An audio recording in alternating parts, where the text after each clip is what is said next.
Only authorized Ford and Toyota dealerships serving the Cayman Islands. And Cayman Pharmacy Group, with locations in West Base and professional pharmacy at CTMH Doctors Hospital. The Cayman Pharmacy Group has a location for you just around the corner.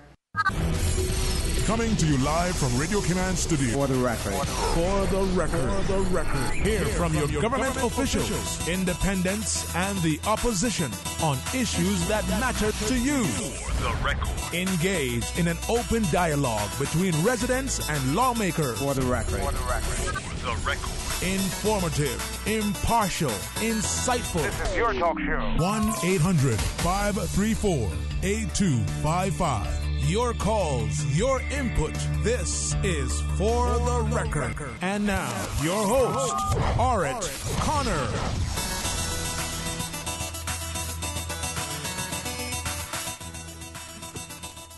Good morning, and welcome to For the Record. Today is Monday, the 14th day of January 2019, and for you civil servants, public servants out there, I believe today may be payday.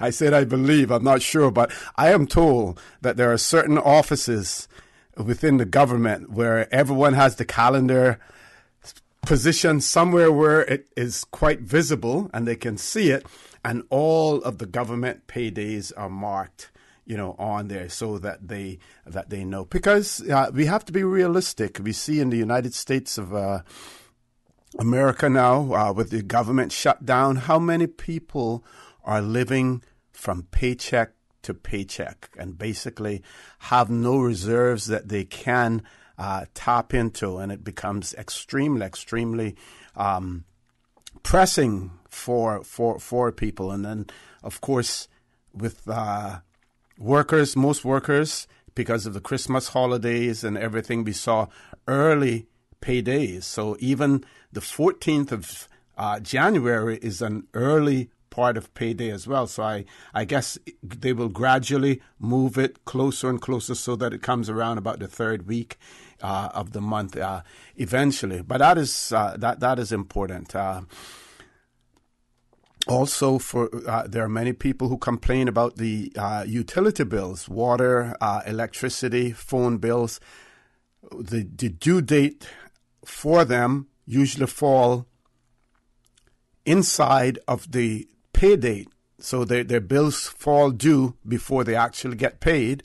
And then, of course, they have to sometimes pay late fees as a result of that. And some people have questioned whether or not these companies could do something to accommodate government workers and others who get their monthly pay later than the due date for their bills.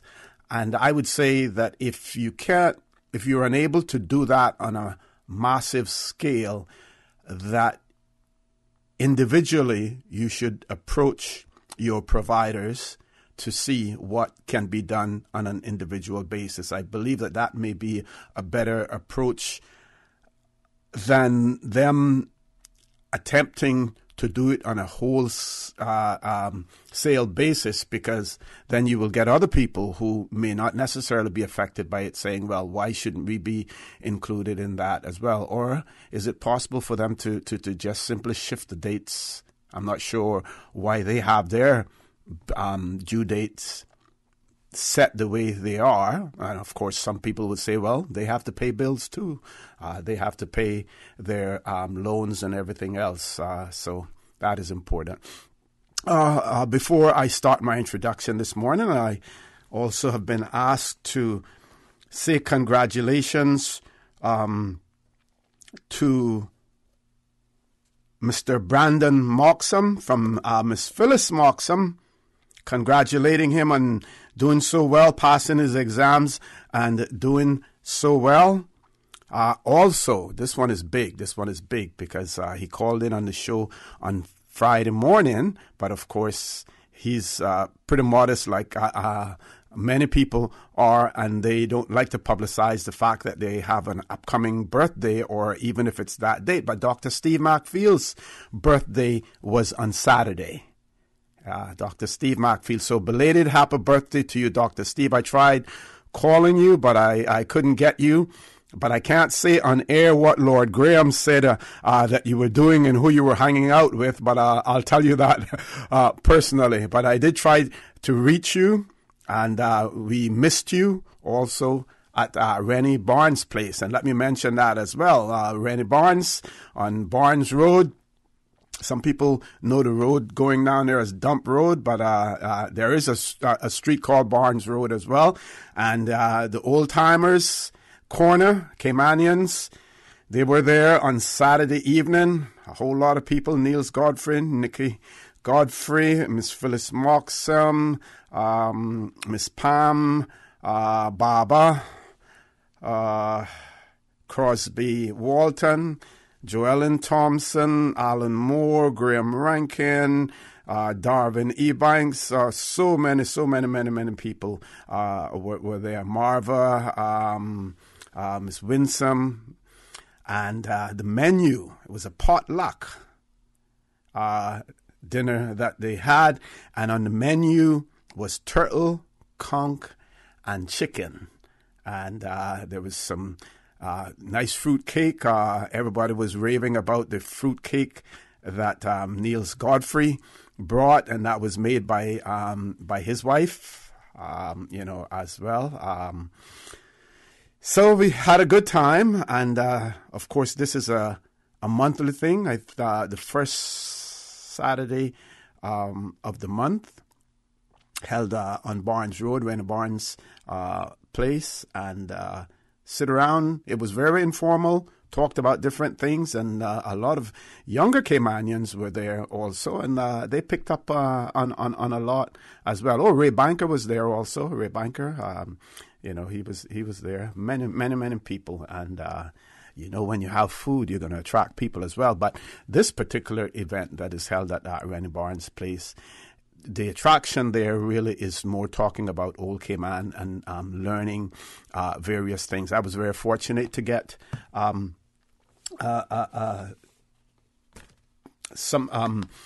It's not really a family tree per se, but from Mr. Nicholson Godfrey. Everybody knows him as Nicky Godfrey. About the Ebanks family, John Adam Ebanks and Sarah Bennett, and it is amazing. It's amazing when you go back and you see the family links, and you determine who your family to, some that you didn't even know about as well. So that was an enjoyable Saturday evening. But Dr. Steve Macfield, again, belated happy birthday to you. We know that you don't look anywhere near your age. You don't act anywhere near your age. And that has a lot to do with the quality of your life, your lifestyle. You exercise, you eat properly. And as a result of that, you, I believe, have many years ahead of you. Again, I trust that you had an enjoyable evening based on what Lord Graham said and who you were hanging out with. I believe you had an enjoyable evening as well. Folks, I want to thank you for allowing Radio Cayman, and by extension, For the Record, into your homes, into your vehicles as you traverse the busy roads of the Cayman Islands, into your places of work, whether it be an office cubicle or if you're working in the outdoors. I need not remind you that For the Record is a show produced by the staff and management of Radio Cayman, and it is geared towards keeping you abreast of issues as they arise and play out on the local, regional, and international scene. I am your host, Orrett Connor, and you're welcome to join me every Monday, Wednesday, and Friday from 7:30 a.m. until 9:30 a.m. Our phone lines are always open. There is always someone there waiting to take your calls. Normally, it is that beautiful radio voice of Miss Susan Watson, who also this weekend had an opportunity to visit with Captain Paul Hurlston. And if you're on Facebook and if you're on to her group, you would have seen a lot of photographs that she got from Captain Paul Hurlston, and they're posted there as well. So many people are interested in their Caymanian heritage, in their Caymanian history. And some of you may ask, why is that so? And I believe one of the Main reasons for that is that we see our culture, we see our heritage coming under threat. We see the threat of us losing it, of it being becoming secondary to other cultures in these islands, and people are beginning to stand up, not only just to take notice, but to do something about it as well. And we propose to do so here on For the Record whenever we get an opportunity as well. And when you want to do so, you can call us on our toll-free number provided courtesy of Flo.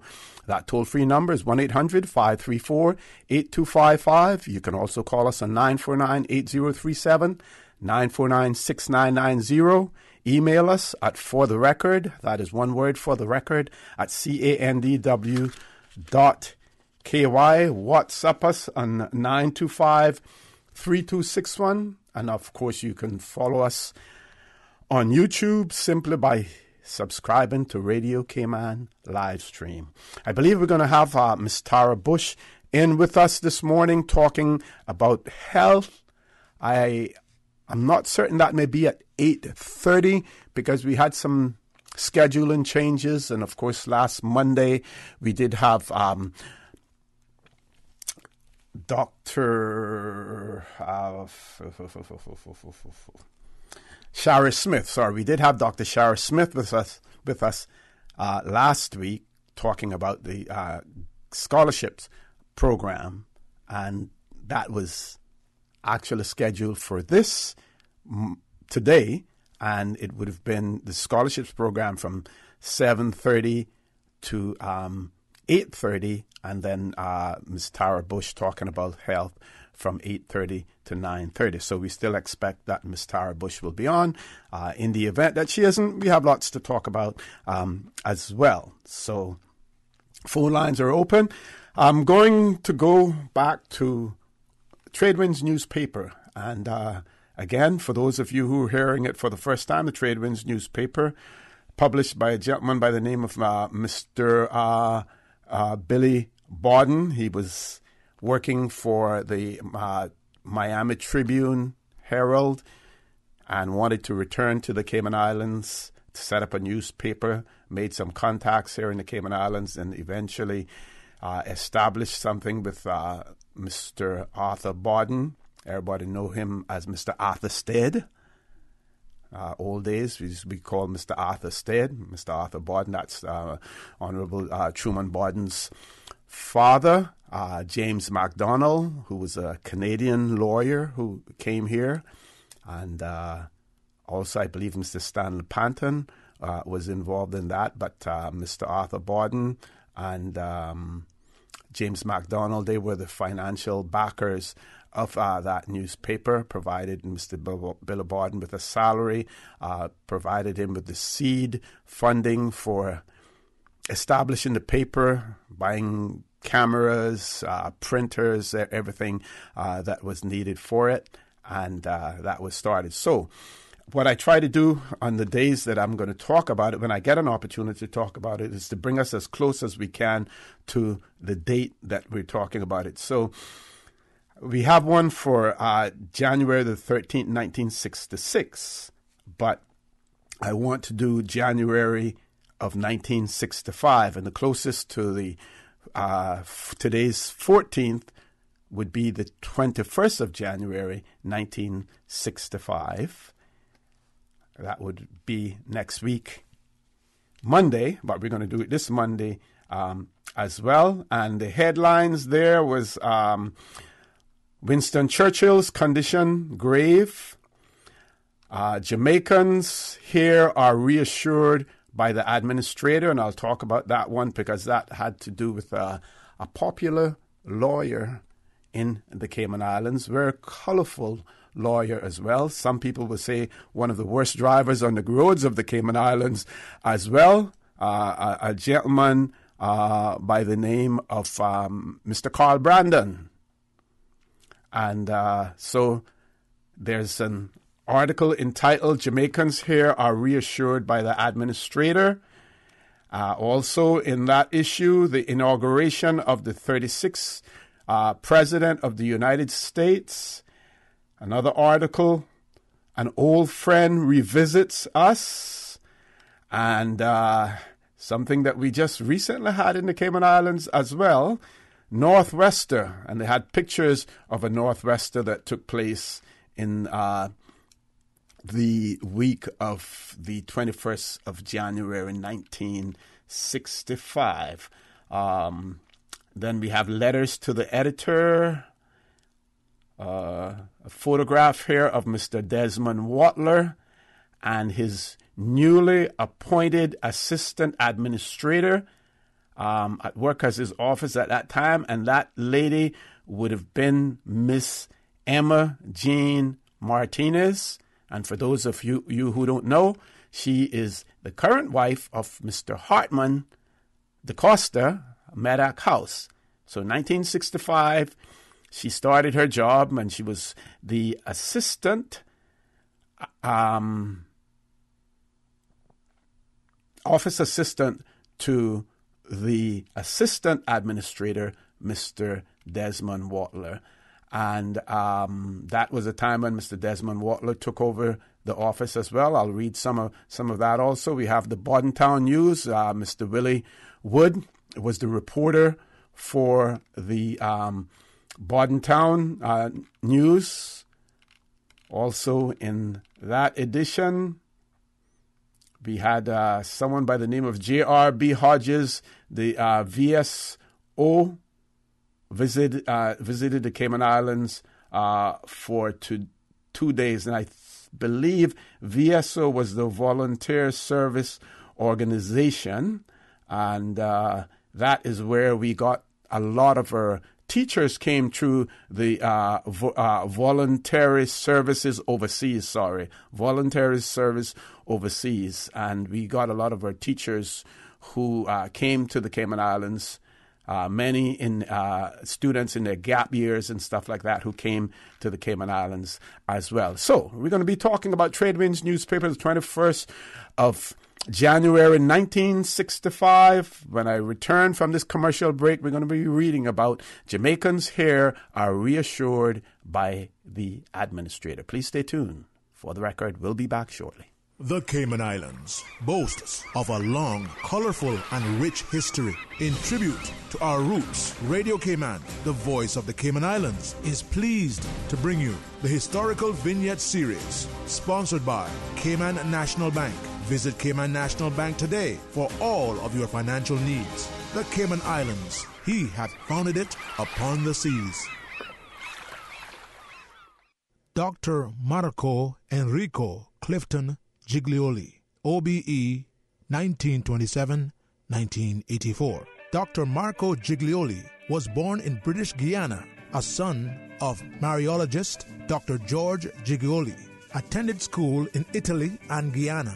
Graduated from Canada's McGill University. Earned his PhD at the London School of Hygiene and Tropical Medicine, where 20 years later he earned his DSc. Before coming to Cayman, he worked with the World Health Organization in Liberia and the Medical Research Council in the Gambia. In 1965, he was appointed Director of the Cayman Islands Mosquito Research and Control Unit, MRCU. The ensuing 19 years saw the island emerge as a major tourist destination and financial center, in large part owing to the physical and chemical control methods. At that time, the MRCU suffered budgetary restraints, and many retired Caymanian businessmen helped the program as volunteer foggers. Dr. Giglioli used his contracts at leading British universities to establish a research program in Cayman. And in 1974, he was made director of the National Resource Laboratory, which evolved into the Department of Environment. When he died at 57, he was honored with an official funeral. Radio Cayman's historical facts vignettes are proudly brought to you by Cayman National, with branches on all 3 Cayman Islands. Visit Cayman National Bank today for all of your financial needs.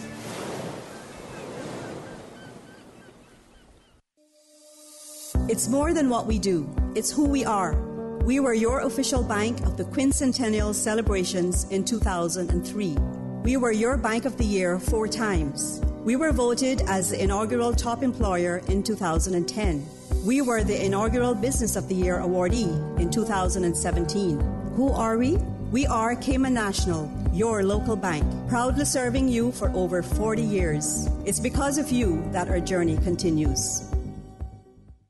It's 2019, and you know what they say, new year, new me. Yeah, Bobo. For me, it's new year, new car. For real? What you thinking of buying? The new RAV4 from Vant Motors. It's one of the safest compact SUVs out there with enough room inside, which is good for my family and convincing my wife we need this. Plus, it's fuel efficient, fun to drive, and on top of that, it's on sale too. Yeah, and I hear it's one of the best-selling SUVs on the market. Cause you don't gotta spend more to do more. That's why I'm gonna get mine now, while they have a new stock to select from. Do more in your RAV4. Save thousands on the all-new 2019 RAV4. Test drive yours today and see why the RAV4 is a best-selling SUV in Cayman. Available only at Vant Motors, Walkers Road.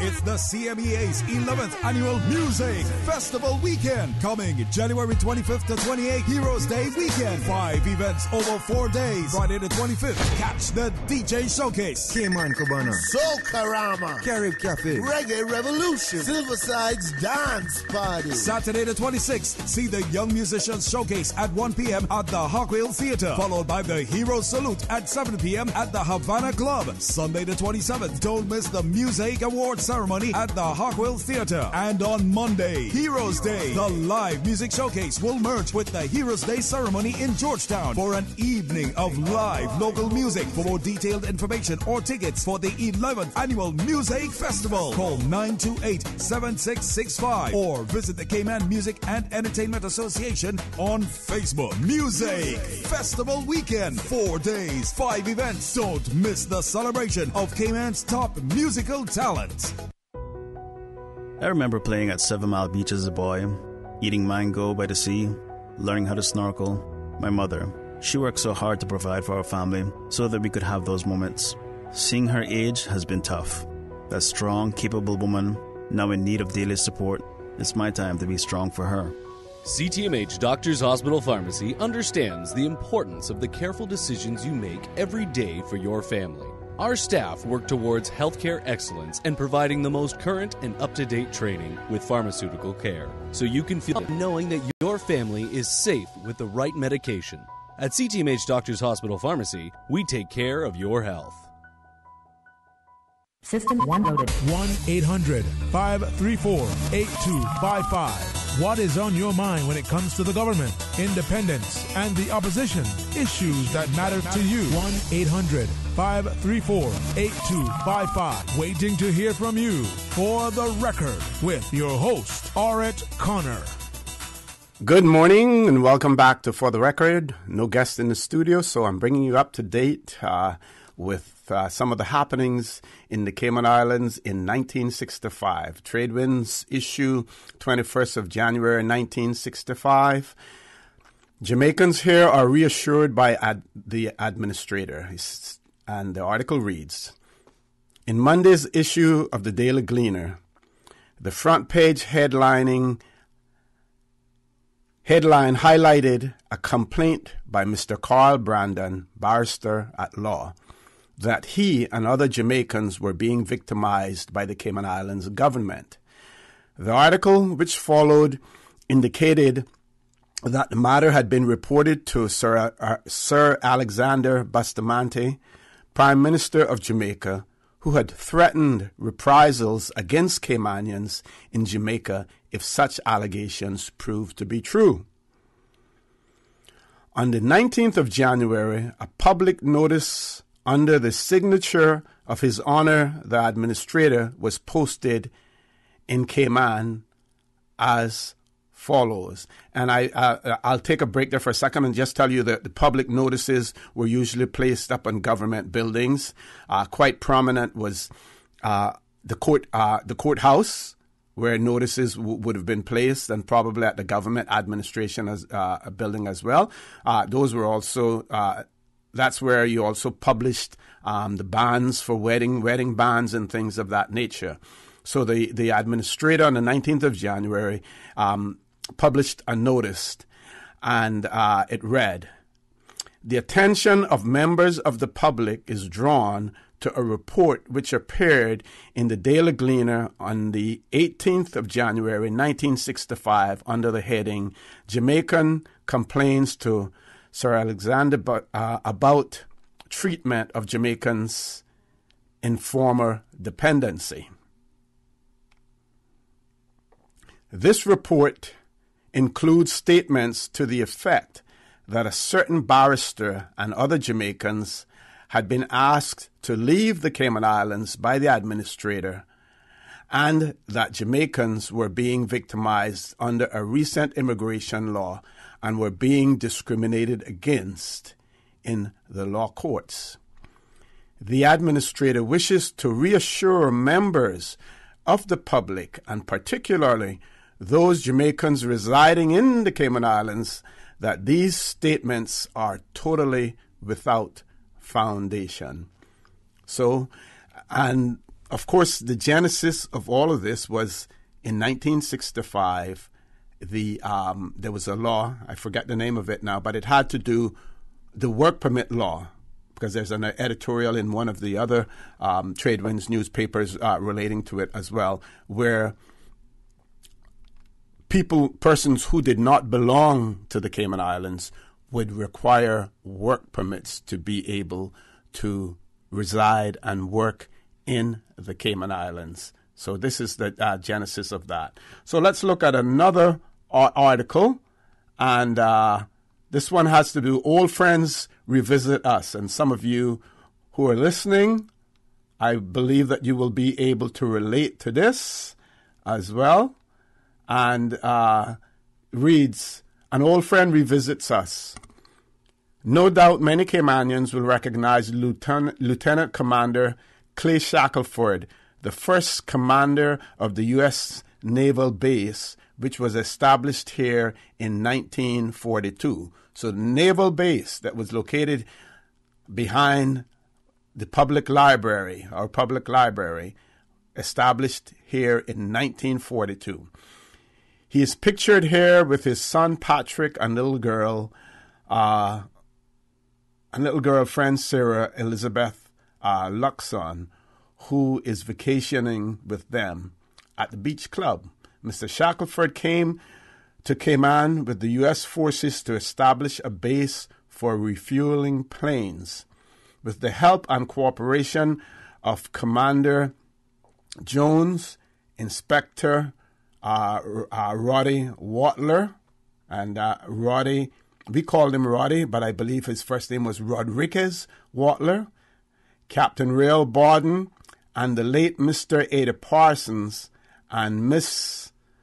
Innes MacTaggart, he was able to complete his task successfully 2 weeks ahead of schedule. That's the establishment of the base, and he was assisted with the help of Commissioner Jones, Inspector Roddy Watler, Captain Rail Borden, the late Mr. Ada Parsons, and Mr. Innes MacTaggart, and finished it 2 weeks ahead of schedule. For this, he received the Legion of Merit and was later sent to tackle a similar mission in Honduras. From there, he was engaged in anti-submarine warfare and served in the Pacific, where he was wounded by shrapnel during a routine landing. After spending a year in hospital in 1947, he started practicing law. In 1959, he returned to Grand Cayman to go into the possibility of to look into the possibility of investment here. But in 1952, because it was thought that Cayman would become part of the West Indies Federation, the idea dropped. So that was one potential business that was lost because investors feared that Cayman would become a part of the West Indies Federation. Now that we have decided on Crown Colony status, Mr. Shackelford has returned and is desirous of clearing title and obtaining a minimum of 1,000 acres of land for real estate development. Example, providing homes for middle-income groups in the U.S. Cayman has always been Shangri-La so far as he is concerned, and he is very anxious that his present mission will be successful. So here was a man who came to establish a base in 1942, naval base here for refueling of planes, and saw opportunities like many saw in the past and many still see today to come and set up shop in the Cayman Islands. With that, we have to go to our news at 8 o'clock. When we return, the conversation will continue. We will continue to look at the trade winds of the 21st of January 1965. So please stay tuned. For the record, we'll be back immediately after the news. Thank you, Mr. Connor. And studio time now by Price Right is a minute after 8. Price Right is Grand Cayman's warehouse shopping superstore, making your dollar go further with huge savings and no membership fees. Get more of the things you use every day at the right price. But it's not just grocery and health and beauty. Price Right has a full range of products from office to automotive, patio furnishings to kitchen appliances, and even electronics. And since warehouse prices mean savings for you, everything is priced right at Price Right, Grand Cayman's warehouse shopping superstore. Access to information. Your community. News and information.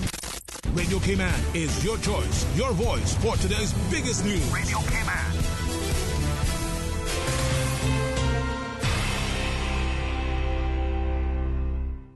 With your latest news, I'm Carsley Fuller.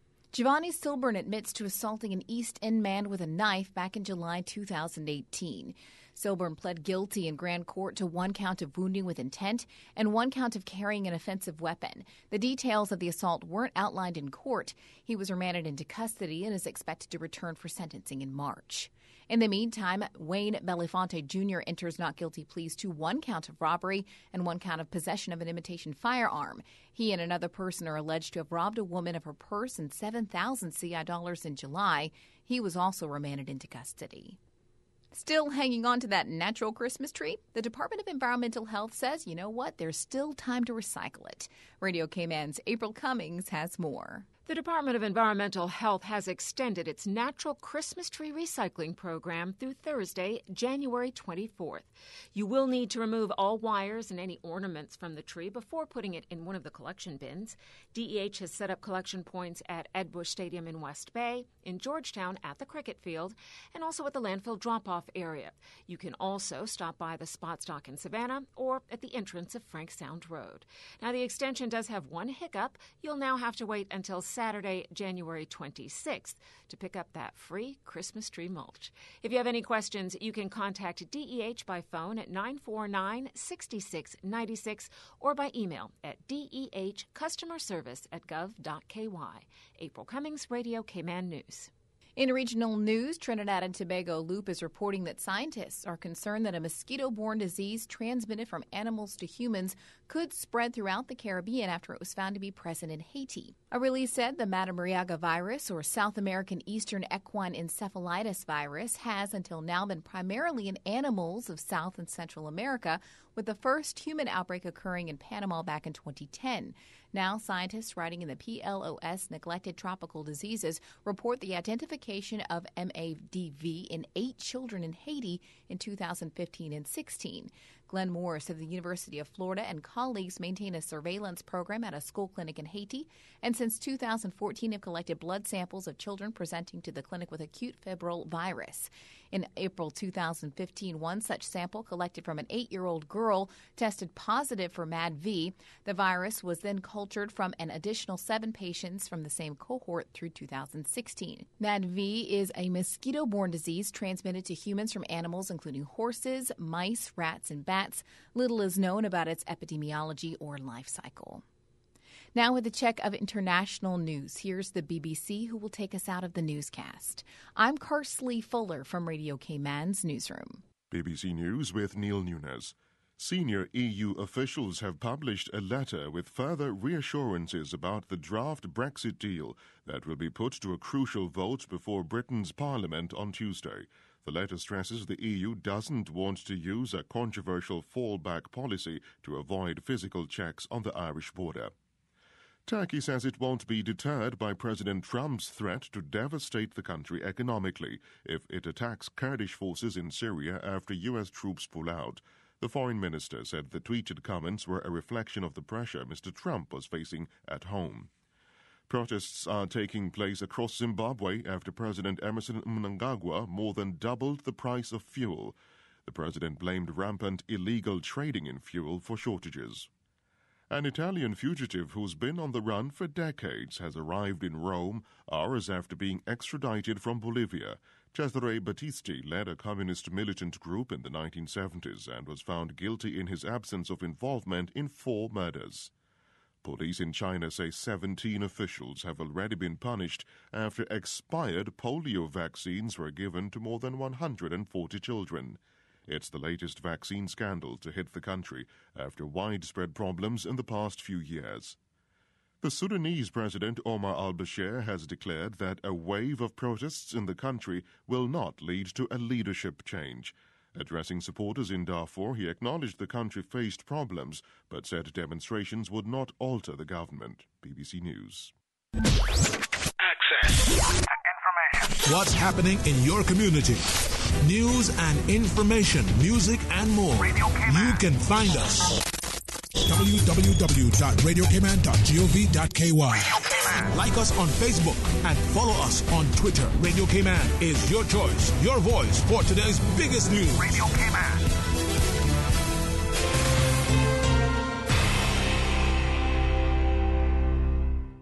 At KFC, we believe you don't have to share a last name to be a family.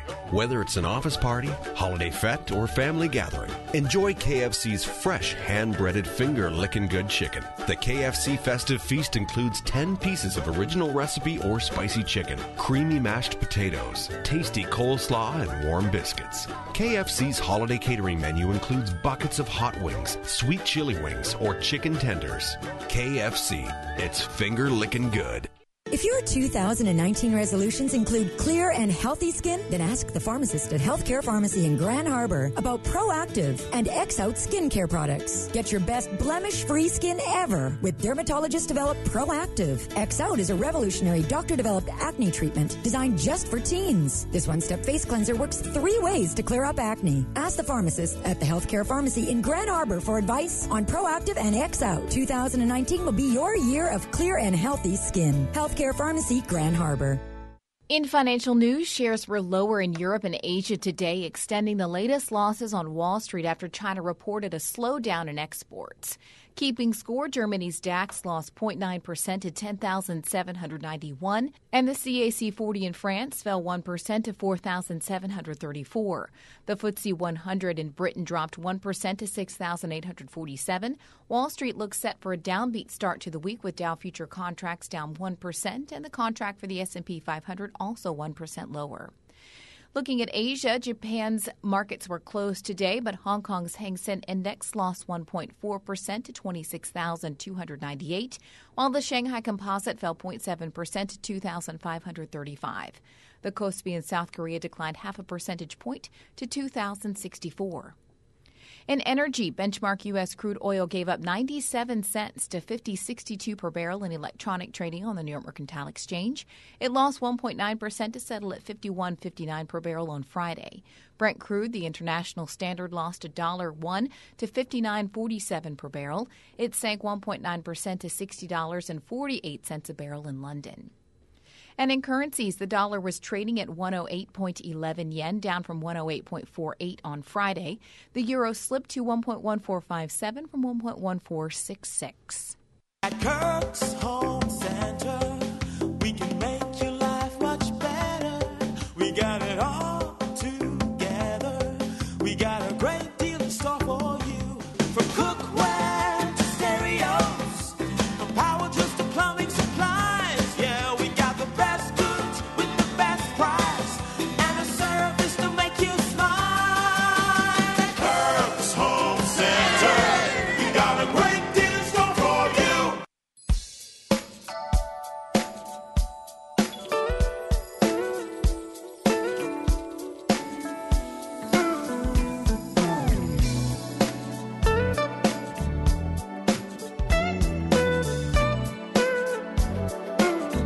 Pleasant good morning. Time now for the latest weather report.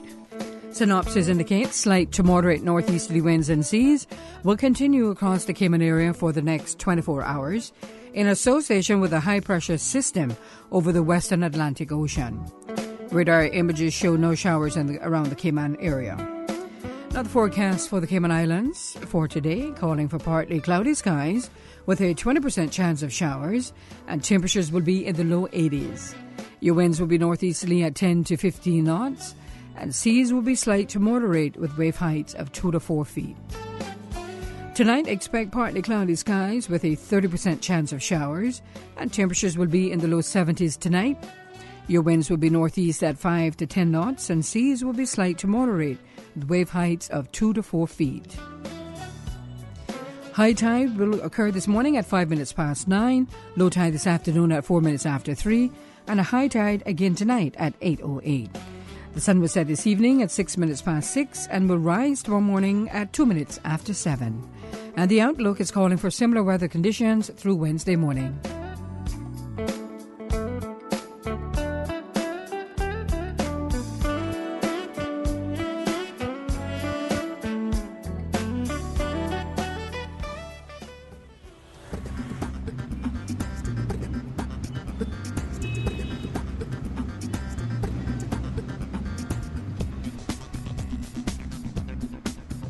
Good morning once again, and let's take a look at what's happening traffic-wise. Busy traffic just past the Tomlinson roundabout on Shamrock Road, and busy traffic as well on the Linford Pearson Highway. Traffic is steady coming off of Bobby Thompson Way. And on Crew Road, some sections busy, other sections traffic flowing moderately. Godfrey Nixon Way and Eastern Avenue, light to moderate traffic flow. And light traffic on Owen Roberts Drive. Little steady traffic on the Westbury Road, especially from the Ritz in both directions.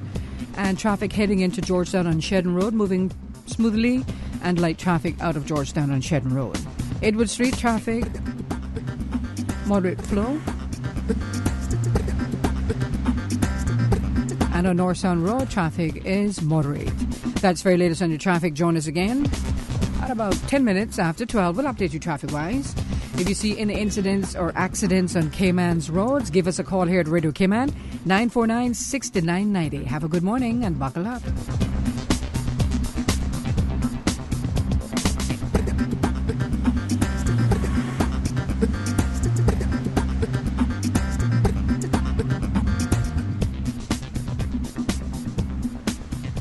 National Heroes Day is a time to celebrate our history, heritage, and be inspired for the future. This year, we are honoring the people who pioneered the establishment of our first national symbol, the coat of arms, celebrating our journey to modern-day Cayman, and recognizing organizations who served our community for over 50 years. The ceremony begins at 9 a.m. on National Heroes Day, Monday, January 28th, at Hero Square in Georgetown, with live entertainment and refreshments following the celebrations. This National Heroes Day, Monday, January 28th. Show your national pride and celebrate Cayman as we pay tribute to our national heroes. This health flash is brought to you by Cleveland Clinic, Florida. Over 65 million people around the world have moderate or severe COPD, a family of diseases that includes emphysema and chronic bronchitis. Cleveland Clinic, Florida offers a wide range of management and treatment options for COPD, including programs focused on education, medication, smoking cessation, and pulmonary rehabilitation. A team of experts is ready to review your symptoms and test results to develop a comprehensive treatment plan. For more information, visit clevelandclinicflorida.org. Hi, I'm Colin Lumsden, the Georgetown manager and head of the Revitalization Initiative. Our capital city is the heart of business activities in the Cayman Islands, and we would like to bring it back as a center of social activities, with street-side cafes, green spaces, improved roads, and proper walkways for interconnectivity. The new cruise and cargo port is part of the plan and will allow for operators to meet passengers dockside with less lines and overcrowding. Cargo operations will be less intrusive. There will be pedestrianized areas for people to safely walk, shop, and dine. Modernizing the cruise and cargo port is a key element in the efforts to revitalizing our capital city. Elite Special Olympic athlete Andrew Smiley will get an opportunity of a lifetime next month. The gold medalist has been selected to attend the NBA All-Star Game in Charlotte in February. Special Olympics Cayman Islands basketball coach Fareed Hussein says this is a big deal. We were able to nominate one person to go to All-Star Weekend in Charlotte. Okay. There's a Special Olympics basketball game on the Friday night. So there's 12 Special Olympians picked from all over the world, actually. It's not just North America, it's the whole world. And we were able to nominate one of our athletes to go. We had nominated Andrew, and he was chosen to go to All-Star Weekend. Yeah, it's kind of a big deal, actually. It's kind of one in a lifetime thing to get to go. And obviously, then I'll be going with them. Then we'll be being able to view All-Star Weekend as well. Yeah. You know, the dunk and then the game. And then the Friday night is the Special Olympics game. I don't think it's televised, but that's the Friday night prior to the All-Star Game on the Sunday. Cayman's most famous Special Olympic athlete is mostly known for his swimming successes, but he also plays basketball and football.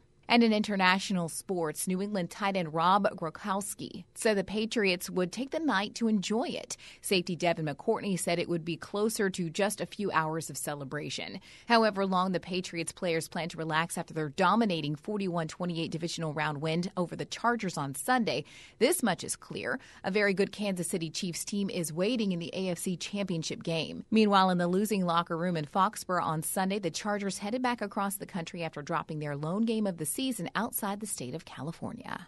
Initiating system. For information that matters. For the record, with Orrett Connor. Continues right now on Radio Cayman.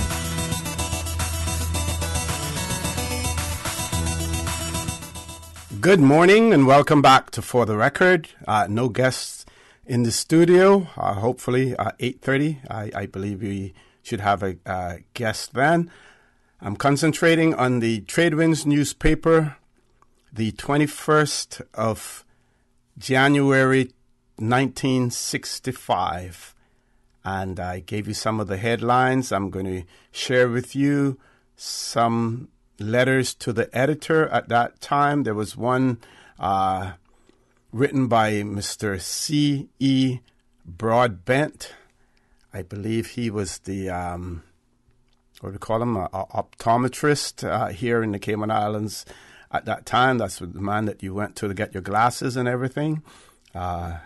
His shop was located where Corita's Copper Kettle was. That's when I remember where it was. I don't know if it was someplace before that. And I believe he lived somewhere in Crew Road as well. And he was complaining about the tax that was being levied on gasoline. But this one is very interesting because it has some political perspective to it. And this is a letter to the editor, and it was written by an observer. This person chose not to put their name to the letter, and it reads, I consider I would be failing in my responsibility to fellow Caymanians in general and the community of West Bay in particular if I allowed the incorrect statements in your West Bay correspondence article published in your January 14th issue to go uncorrected. Goes on to read, your correspondent gives the impression that Mr. Willie, that would be Mr. Willie Farrington, Mr. Willie alone represented the Cayman Islands at the various Federation talks. He was merely a member of a delegation. He then states quite incorrectly that as a result of these talks, Caymanians decided to remain directly under British rule as a crown colony. The truth is, the delegation, of which Mr. Farrington was a member, returned from London with a proposed constitution for these islands, providing for full internal self-government, linked to the West Indies Federation for purposes of external affairs and defense. It would perhaps be appropriate to mention here that had the West Indies Federation remained intact, this would have been our lot as the delegations agreed to the proposed constitution in London, even though the feelings of Caymanians were not sought in on the matter. And I'm going to pause there for a second just to say you've heard Dr. Steve Macfield talk about this here on For the Record, as well about the talks, the fact that we were offered full internal self-government. As a matter of fact, in reading Mr. Armand Panton's book, he mentions in there about this bespectacled man who was a part of the UK delegation. Eventually, he became the governor, of the Cayman Islands as well, who had put on the table this suggestion about full internal self-government and everything. Goes on to read, when Jamaica seceded from the West Indies Federation, it necessitated a review of our proposed constitution. The colonial office, through our administrator, gave us the option of two alternatives. A, accept internal self-government and be at once linked to Jamaica for external affairs and defense, or B, remain directly under the colonial office and work gradually towards internal self-government. We're still working on that as well. We're still under a lot of pressure, and we still don't really have the full autonomy that we would want to have. And even though you heard here on For the Record, talking to the leader of the opposition, and of course the Premier's report back to the Legislative Assembly as well, that we did achieve some. We were waiting for some news on other proposals that we put on the table, but at the end of the day, we will not have full internal self-government, simply because the reserve powers will still be there, as well as the ability of the UK to use the nuclear option of orders in council as well. So that's my little part there. So it goes on to read, the Honourable Mr. Farrington advocated acceptance of A above for political platforms throughout the island. It was Dr. R.E. McTaggart, Dr. Roy, and Mr. A.C. Panton, that's Mr. Colin Panton, who publicly advocated acceptance of B above. And remember what A and B was, right? A was accept internal self-government, and B at once linked to Jamaica for external affairs and defense, or B, remain directly under the colonial office and work gradually towards internal self-government. So, this writer says that Mr. Farrington advocated acceptance of A, which was full internal self-government with external affairs and defense linked with Jamaica, and on his political platforms, he advocated for that as well. And it was Dr. Roy and Mr. Colin Panton who publicly advocated acceptance of B, which was remain a crown colony and move gradually towards internal self-government. The writer also goes on to say it was not until the Caymanian electorate made themselves unmistakably clear at a public session in the Assembly in January or February of 1962 by their acclamation of Dr. Royce McTaggart's speech that the Honourable Mr. Farrington, as a representative, acceded to their demands. And that was the one that we talked about there, about the applause. Whoever got the loudest applause, they said, well, it was the things that they were advocating for that were that would be accepted.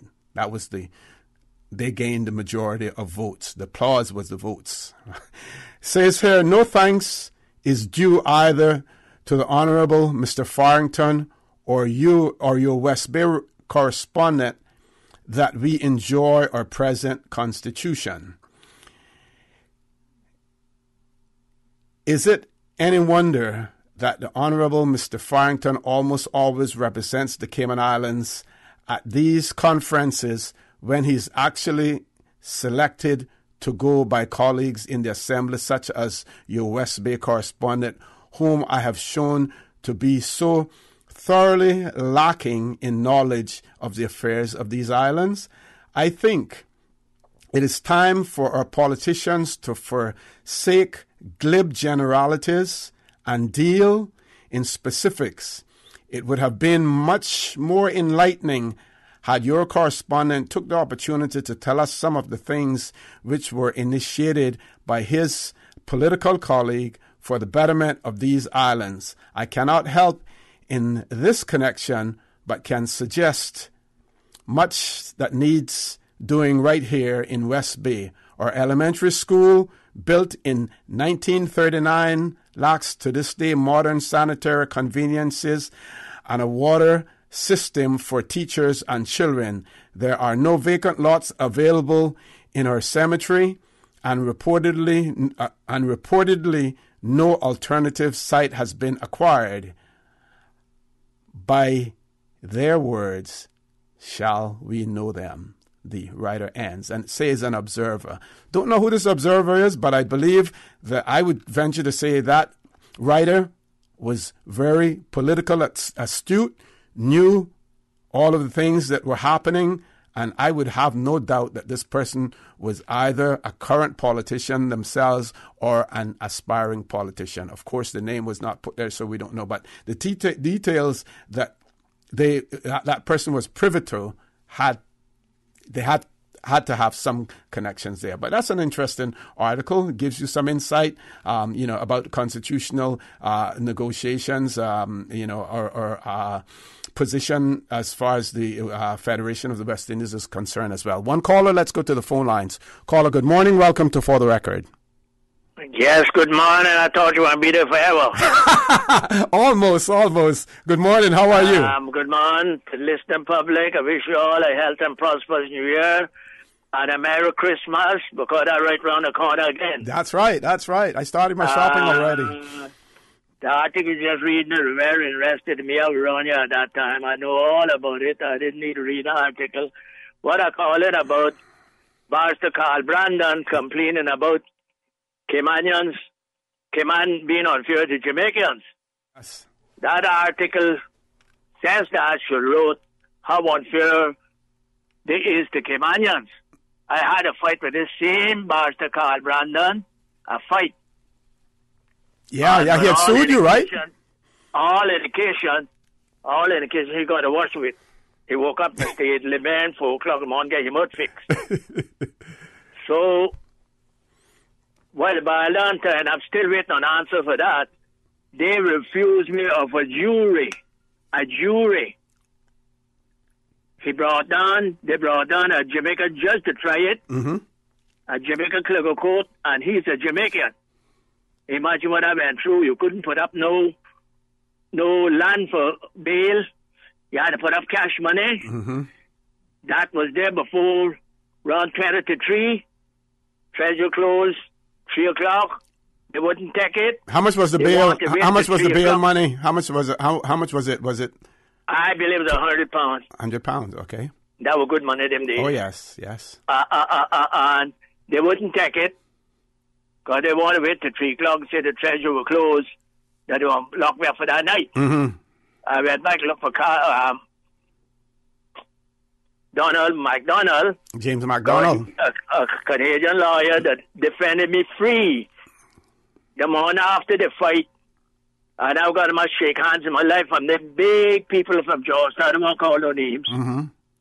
Many people start telling me what he did them, because you take 2 sides or something, but for 2 sides, and they wish to that night they helped me. I said I didn't need no help with you. If you took care of him, he would have got to me. If money can take you out, I know you're not going to jail. I reckon I got $1 from him.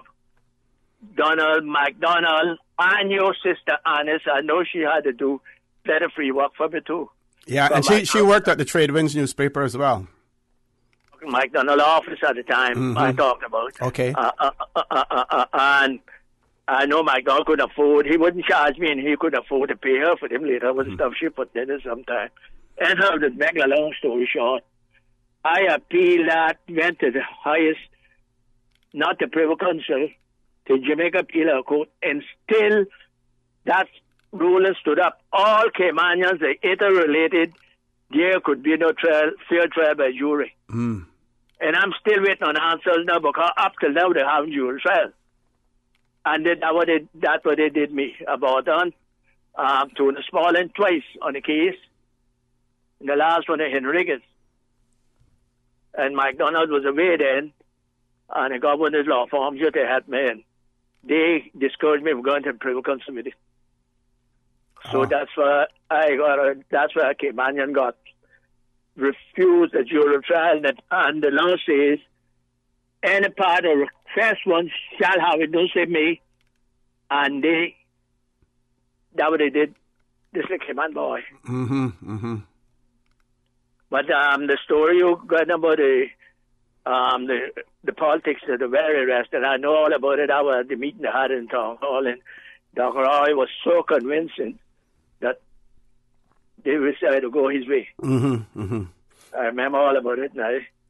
I'm not too sure. So, did Mr. Willis switch sides at the end of the day because he was for full internal self-government at first, or that was the impression that was the impression that Mr. Ormond got when they returned to Cayman. Yes, but all that changed up there. You know how politics is. Politics, yeah. All that changed up there. And I ran in 1972 a full internal self-government. And since that, we went backward. That was West Bay. My family still hold on. They were self-government. They made them believe that was a cancer heat shop. Mm-hmm, mm-hmm, mm-hmm. And we still backward now. Ever so often, if something happened, it can't have a way with England or England trying to discipline us, independence. How the hell you go independence if you don't prepare? I had meetings down here. Tell them prepare. And I guess throw the pieces. Yep. Caller, I'm going to ask you to leave us there. We have to take the commercial break now, but certainly please feel free to call back if you're not too busy with your tourists down there as well. Folks, please stay tuned for the record. We'll be back immediately after the short commercial break.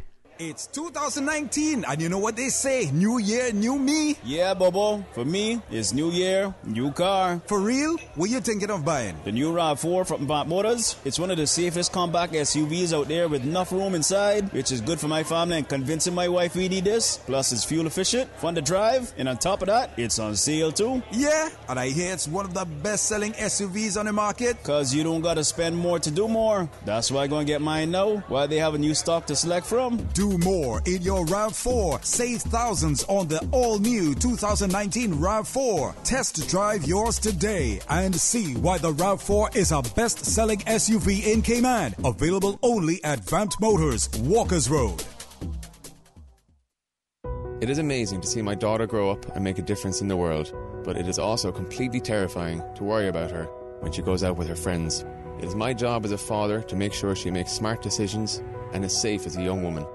So, when my daughter needs quality care, I take her to CTMH Doctors Hospital Pharmacy. CTMH Doctors Hospital Pharmacy understands the importance of the careful decisions you make every day for your family. Our staff work towards healthcare excellence and providing the most current and up-to-date training with pharmaceutical care, so you can feel confident in knowing that your family is safe with the right medication. At CTMH Doctors Hospital Pharmacy, we take care of your health. If you are seeking a bachelor's, master's, or doctorate degree, the Ministry of Education is now accepting applications for the 2019 Overseas Scholarships. Give yourself the education you deserve and apply today. All scholarship applications must be submitted by January 31st, 2019. For more information on scholarships and the application process, kindly visit education.gov.ky. Listen in for Radio Cayman's CI Retro Talk Today series of special Cayman Islands cultural and historical programs brought to you by Eats Cafe, Legends, and Yoshi Sushi, your best choice for breakfast, lunch, or dinner, or that in-between hearty, delicious snack. They're located in the Fall Shopping Center on the West Bay Road. Radio Cayman's next presentation of CI Retro Talk Today special program airs at 12:15 p.m. Thursday, January the 17th. Be listening.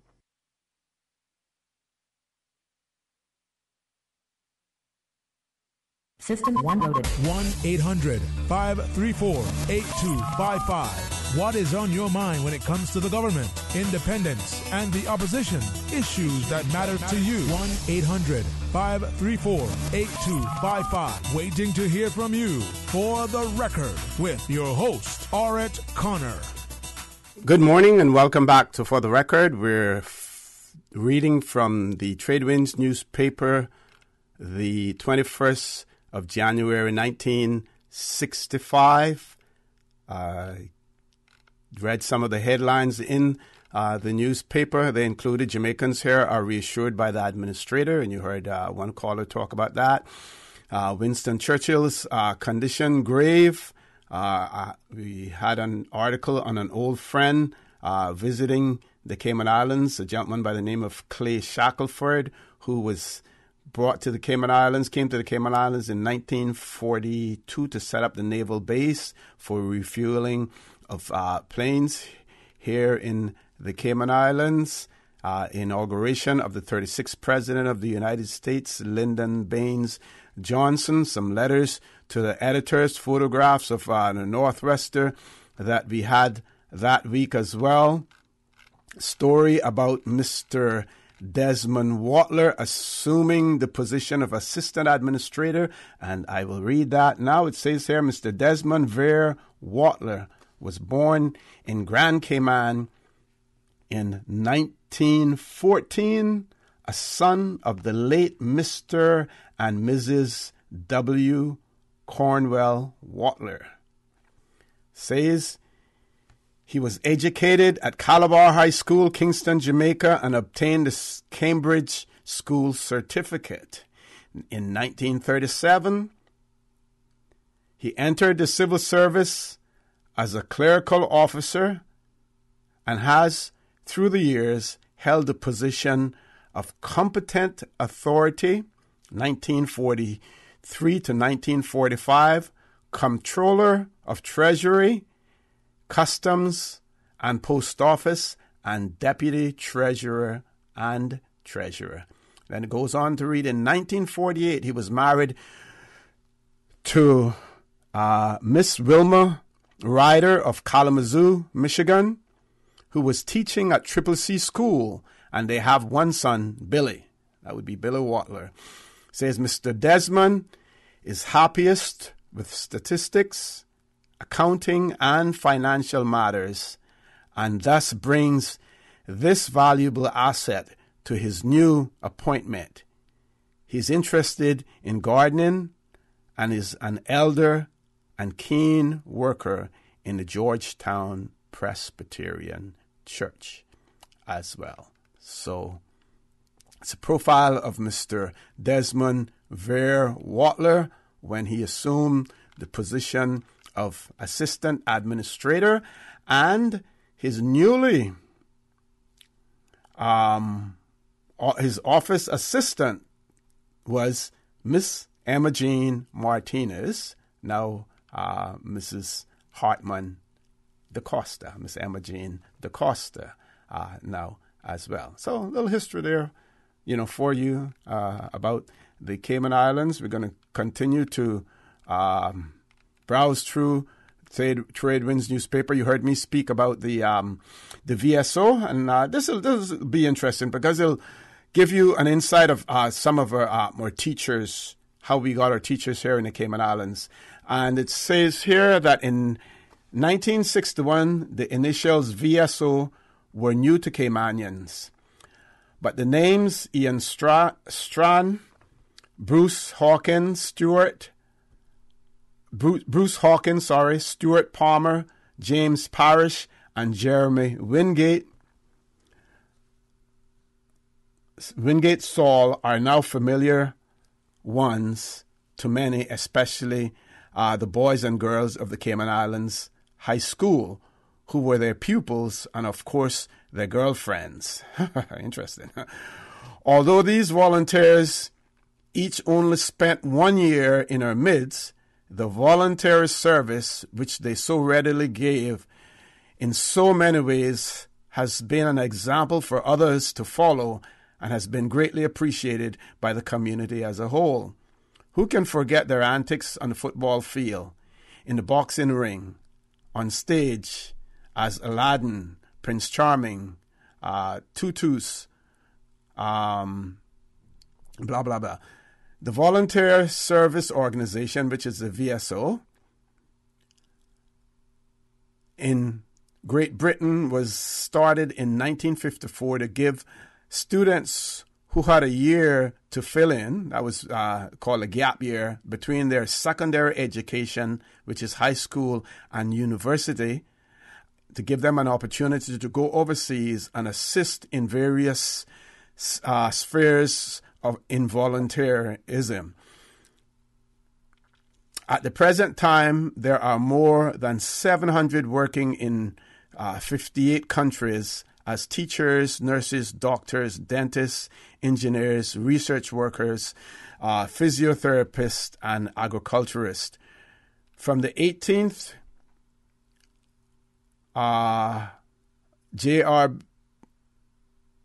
J.R.B. Hodges was here in Cayman to visit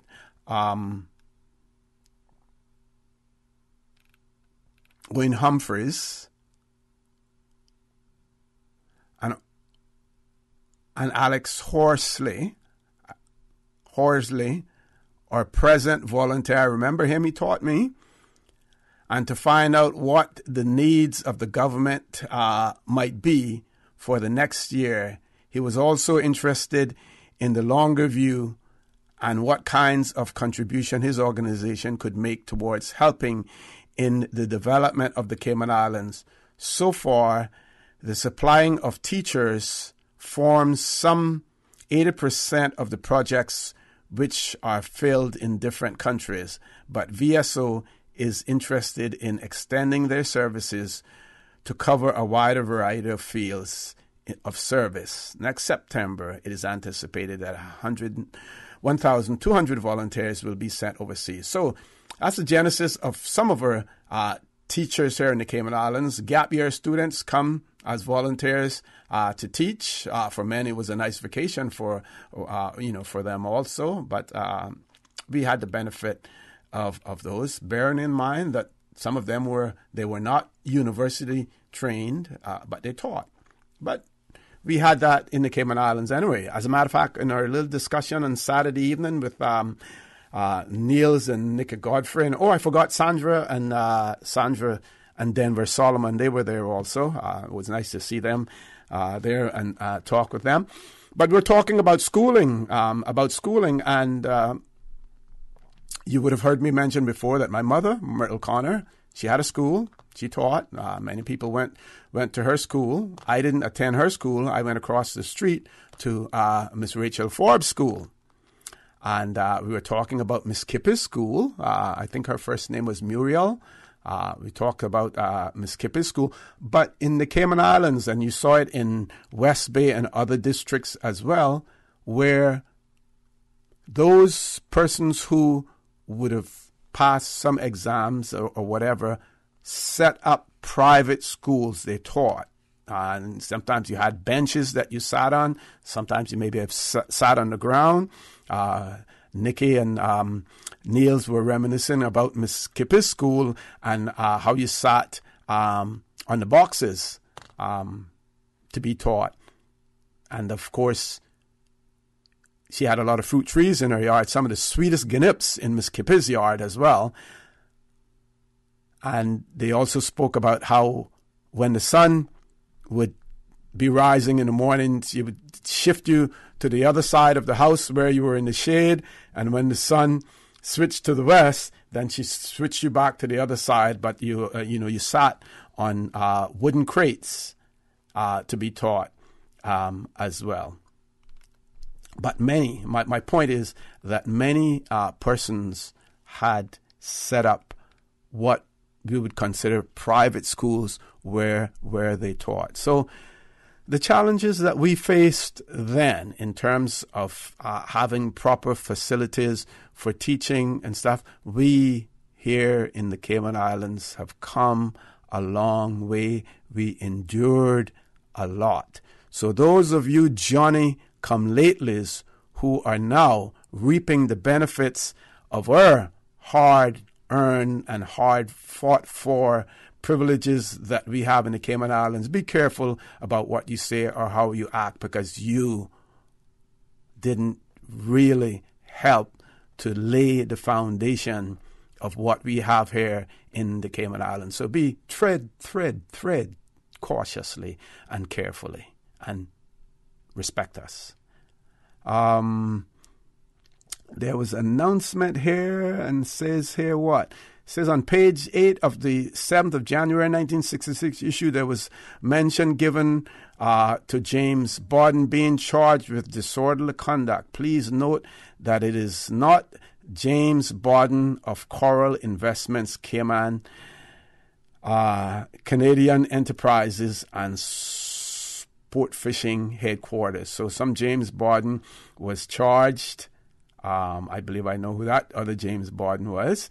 But that person was charged, and they wanted to make it quite clear that it wasn't that James Borden. As a matter of fact, some Caymanians, I think the Bears were more, they did this more than anyone else. The West Bears changed their names, because you had so many people with the common name Ebanks or something like that, and they would change their last name, to something else.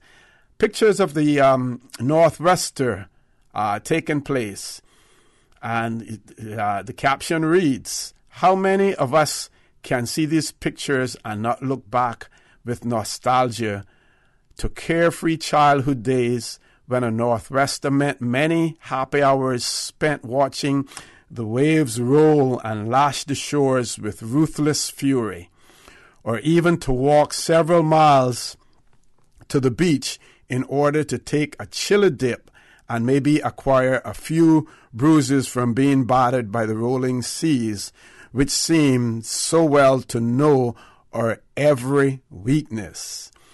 Who can forget the little wooden boats propelled by a dry sea grape leaf and a rudder fashioned from a cast-aside razor blade? Yes, life was sweet and simple then in the world we used to know. And that was written by the editor.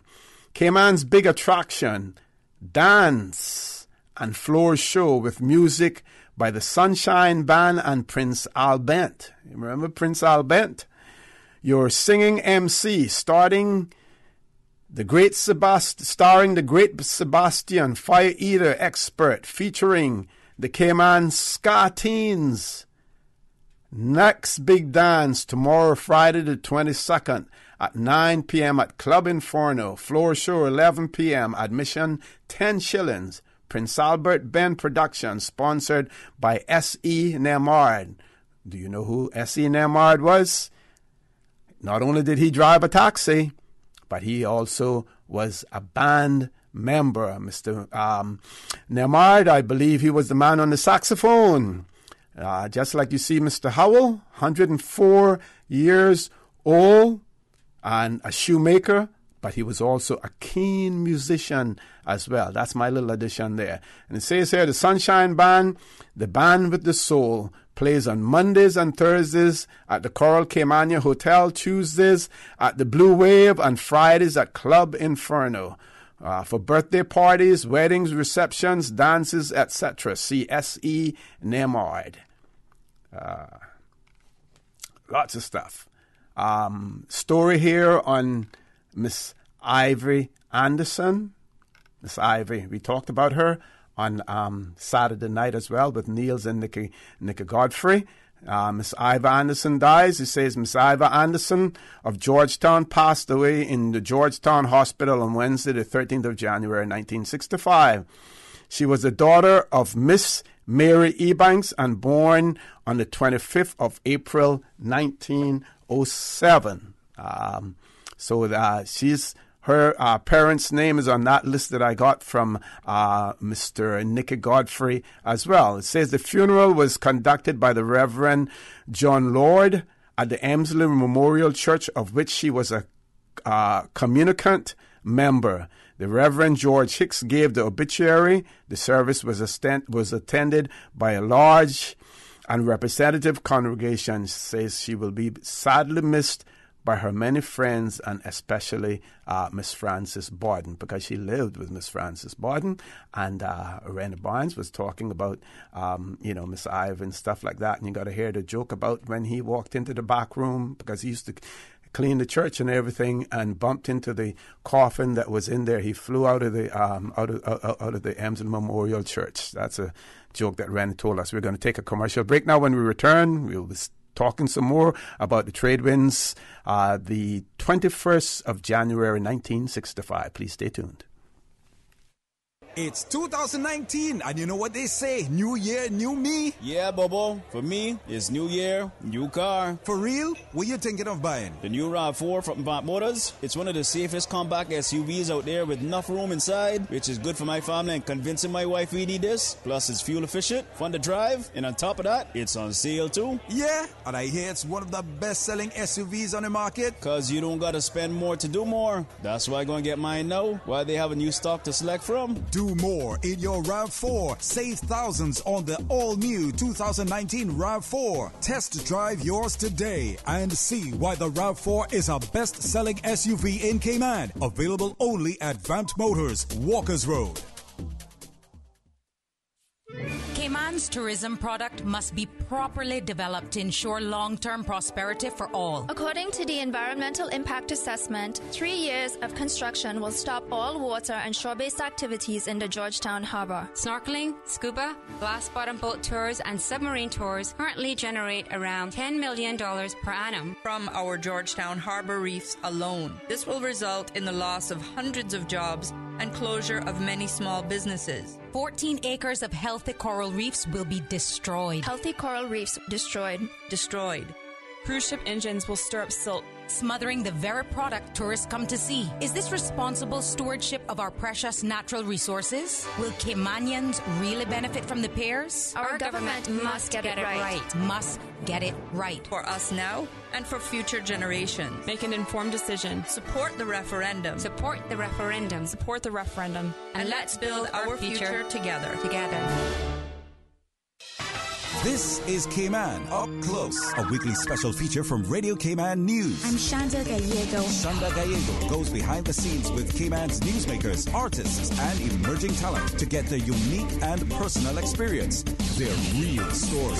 This week, we turn the spotlight. Sundays at noon, 6:10 p.m. and 10:10 p.m. and always online at radiocayman.gov.ky.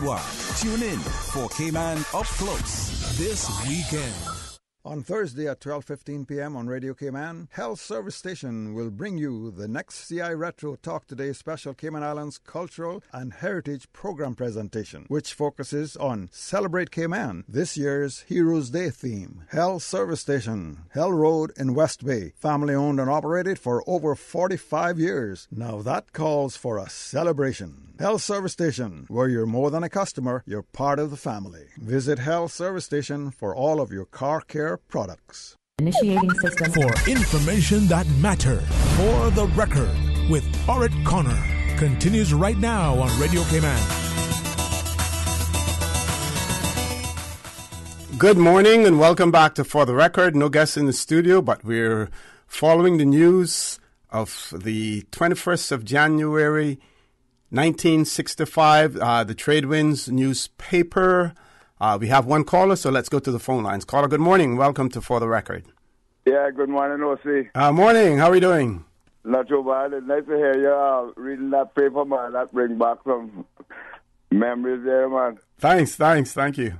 But that part that you just mentioned a little while ago about Renee going into the church to he used to clean. Yeah, it was somebody died, and they had put their body in the church, I think. And I believe if it wasn't for the asphalt, I believe some of the tracks that he made that night from the church is still there embedded in the road, you know. But he said he was running on top of the pews. Huh? He said he was running on top of the pews to get out. He was, flying over them. Yeah, man. I tell you, well, and then I think after that, he and I used to go back to the church most of the time, especially if we had to go there to toll the bell. You know, go up in the tower. Yeah. Right. Steeple. Yeah, man. So that it was in 1966. I think that's when we had got a job up by the airport. You remember that? Yes. I don't think you were involved in that crew still. That was I had a little job up there. I used to work up there unloading the luggage from the planes. No, this company called Lima and Trinidad. They were in charge of laying all the asphalt. Oh, okay. No, I didn't work on that. No, I didn't get a job on that. I got a letter. I got a job up there. I worked up there until probably September. That's when I started to work with Barclays. But that in 1966, I think it was around in June, the hurricane season started or whatever them times. But we had 11 or 12 days of constant rain, you know. I don't know if that's recorded in that paper. I mean, is that 65 paper or 66? Yeah, well, I have 65 and 66, so I've been browsing through all of them, but this one is 1965. Yeah, but it's nice to sort of reminisce on those times, you know. They were very crucial times in our history, I would think. So your job at Barclays, were you were a messenger for Barclays or what? I was a messenger there, yeah. Okay. I couldn't get the teller status until, you had to do extra exams and stuff like that, you know. So, but I remember working with Truman Borden and a couple of guys in Cayman that were working there. He at one stage, I think, he passed some accountants to test for accounts, and I think that's where he started for his law degree and stuff, you know. Yeah, he went off to law school after that. Was Mr. Benson still at the bank when you were there too? Yeah, he was there. They called him Bigfoot Benson. Hello? Yeah, and this guy here, what the Mr. Ernest daughter that used to work, Bebo? Bebo? Administrator. Bebo? The one that was in charge of the passport office as well, Beverly Panton? Yeah, she played a very crucial part, I believe, with the administrator office, you know. Because at one stage I went to renew my passport, and I think she signed for the administrator, Dennis Foster. That's right, yes. Yeah, I got my first passport on the 13th of August, 1960. I still have it. Oh, I got mine before you then. I got mine in 1967. You had better strings to... No, I'm getting ready to travel then. I was getting ready to travel then. Oh, okay, yes, I think so. You know, boy... Time can really fly, though. I'm telling you. It really don't seem that long. I mean, it's long, but it don't really seem that long. Yep. That's what I mean. But you have to come down one weekend when Ren is at Rennie's place. I think it's the first Saturday of either first or second Saturday. I'll clarify that so I can announce it the next time. But you have to come there and sit around and we talk. You learn so much. But, you have to do that. I have to take a break now for the headline news at 9 o'clock. If you want to hang in there, you can hang in or call back. Please stay tuned for the record. We'll be back shortly.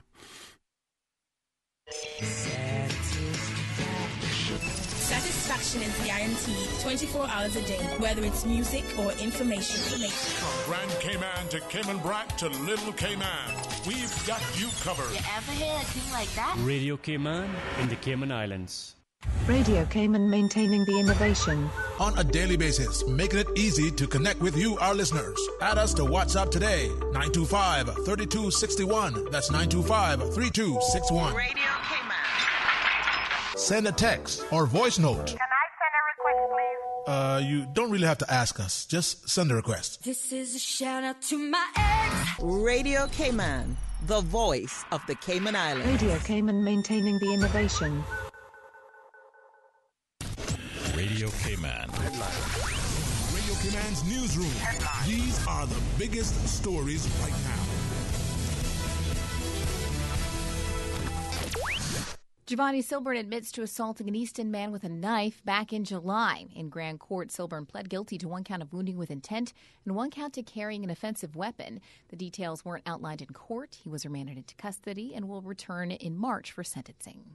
In international news, Prime Minister Theresa May is making a last-ditch attempt to persuade MPs to back her Brexit deal as Tuesday's key Commons vote looms closer. She will warn that trust in politics will suffer, quote, catastrophic harm if a referendum result is not implemented. The EU has issued fresh assurances over the deal's impact on Northern Ireland. In a letter to Mrs. May, it said it did not want the customs backstop to take effect, and if it did, it would only be for, quote, the shortest possible period. And U.S. President Donald Trump has threatened to, quote, devastate Turkey economically if it attacks Kurdish forces in Syria following a planned pullout of U.S. troops. In two tweets on Sunday, Mr. Trump said he did not want the Kurds to provoke Turkey either. U.S. forces have fought alongside a Kurdish militia in northern Syria against the Islamic State group. However, Turkey regards the People's Protection Units as terrorists. Those are your headlines. I'm Kersley Fuller. Radio Cayman, the voice of the Cayman Islands. What's happening in your community? News and information, music and more. You can find us. www.radiocayman.gov.ky. Like us on Facebook and follow us on Twitter. Radio Cayman is your choice, your voice for today's biggest news. Radio Cayman.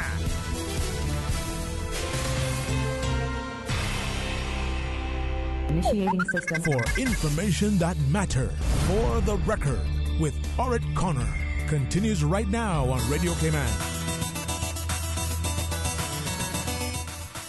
Good morning and welcome back to For the Record. No guests in the studio. We're reading from the Trade Winds newspaper, Thursday, the 21st of January, 1965. Articles in there. I'm going to read something from the East End News, and the correspondent for East End at that time was none other than Miss Doris Levy, who was a really, really good writer, well-educated woman as well. It says here, on the 13th of January, a service was held at the East End Presbyterian Church for the purposes of dedicating the new organ. The Reverend John Lord occupied the chair. The organ was covered with a scarlet robe dotted with rosebuds, which were sold at goodwill price to whomever liked to pick one. Mrs. Cumber, that would be the wife of the administrator, John Cumber, unveiled the organ and pulled the first stop. Other stops were pulled by Mrs. Eric Bergstrom, that would be Miss Susie Soto now, Mrs. Harry McCoy, Mr. Frank Connolly, Mr. Warren Connolly, late Warren Connolly, and Mr. Alan McLaughlin. Mr. Ferdinand Seymour played the organ for the first time whilst the Georgetown Choir rendered the anthem, In the City of Our God. Prayer was offered by Reverend R.G. Koch of West Bay, and the East End Choir sang, Let Thy Mantle Full on Me, played by Mrs. Petrona Connolly, the usual organist. The Reverend L. Lomas, representative of the Church Word Services, then spoke. And she goes on to say, it is to be noted that the first donation towards this organ was given by Miss Adina Connolly before her death in 1961. The additional news from East End reads, January 12th was a red letter day for the people of East End. For Major Benson and his contingent came and excited the entire inhabitants. People came from all over the district to the selected spot of Old Isaac Point in the front of Mr. Warren Connolly's shop. The target was an old drum anchored in the sea 400 yards from shore. The major called for attention by shooters off a rifle whilst the soldiers were given their demonstration. Sinking the target, the major explained that the function of the various weapons used in wartime. He explained to the crew the different types of guns, blah, blah, blah. So that was a military exercise that they had in East End. What else did we have there? During the past week, 1,000 or more large groupers have been caught off the coast, the Coxon Bank. You won't do that these days, I can tell you that. You won't go out there and catch 1,000 groupers anymore because we have a restriction on them now, and that's a wise move as well because we need to preserve what we have. But those days, 1,000 or more large groupers have been caught off the Coxon Bank, and you may ask, well, what in the world could they do with all of those? Those days you didn't have a whole lot of refrigeration and stuff like that. Well, we know what happened in East End. I don't know if Lord Graham is listening this morning, but if he wants to come in and call in and talk about the Coxon Grouper, but we know that it wasn't unusual for you to drive through East End and you see the Coxon Grouper hanging on the line, salted and hanging on the line, and you want a good rundown, you get that with a good Coxon Grouper, as well. So it goes on to say, one fisherman said they were there in swarms. One fisherman said that they were there in swarms. I think that's all for the East End. That's all for the East End news. We can look at the West Bay news, and the correspondent for the West Bay was Mr. Spurgeon Ebanks, and of course that letter that was written by the person who said that they were an observer was referring to Mr. Spurgeon, because I believe Mr. Spurgeon at that time, not only was he the correspondent for West Bay, but he was also a member of the Legislative Assembly. And this column says, the life of the socially inclined has been enlarged and greatly enhanced by the opening of a new club in the town of West Bay, in the region known commonly to the residents as the Fountain, exact location being that of Hell. So it was called the Fountain before it was called Hell. Hell is comparatively a recent name given to this spot by one of our former commissioners, Mr. Alan W. Cardinal. He was the first observer to have recognized the natural beauties and potential of such a rugged and odd-looking place. The sharp, stately pinnacles of the cliffs that form the background are truly awe-inspiring, and the first look that Mr. Cardinal had of this spot, he unconsciously uttered the words, "Oh, hell, oh, hell." I can't say it like the Brits, but, This name has remained ever since, as truly as if it had been christened like that of a ship with a bottle of champagne. When the name Hell is mentioned, it is synonymous with the memory of Mr. Cardinal, one of our truly great commissioners who first publicized this spot and started to put the whole island on the map. It was during his administration that a real beginning was made at a bid for the tourist trade by inviting the tourist ships to call for a short stay during their winter cruises. So those of you now who are talking about our tourism industry and the cruise industry and how important it is, and rightly so, to the Cayman Islands and to our welfare or economic welfare. This article says here that Commissioner Cardinal Alan W. Cardinal was the one person who was instrumental in that and encouraging cruise ships to come in here. Says, returning to our subject, Hell now has a post office, a school, and a club. The original owners of this property saw no potential in it as far as the developments were concerned, so it was sold many years ago to the late Mr. Bertie Panton, who was a keen and able businessman with an eye and a mind on the future. The time now being opportune, the Pantons have made a start at development and hopes in the near future to have their entertainment center officially open and christened Club Inferno. And I'll add a little bit more to that because this is brought out in other newspapers as well. Byron Lee and the Dragonaires, they were the band who came down and opened Club Inferno. Says, meanwhile, trade goes on. And on Friday night, the 15th of January, a giant size party was given in honor of none other than Mr. Graham Thompson, who just happened to have a birthday every January. On this occasion, he was 28 years of age. It may be said that Graham is well liked by the community, and his many friends did all they could to make him comfortable and enjoy his party in hell. The music, too, was very good, and it was not supplied by Lucifer, as some would think, but by the Sunshine Band of S.E. Nemard, the star of which is a most popular and attractive young man with a charm, Prince Albent.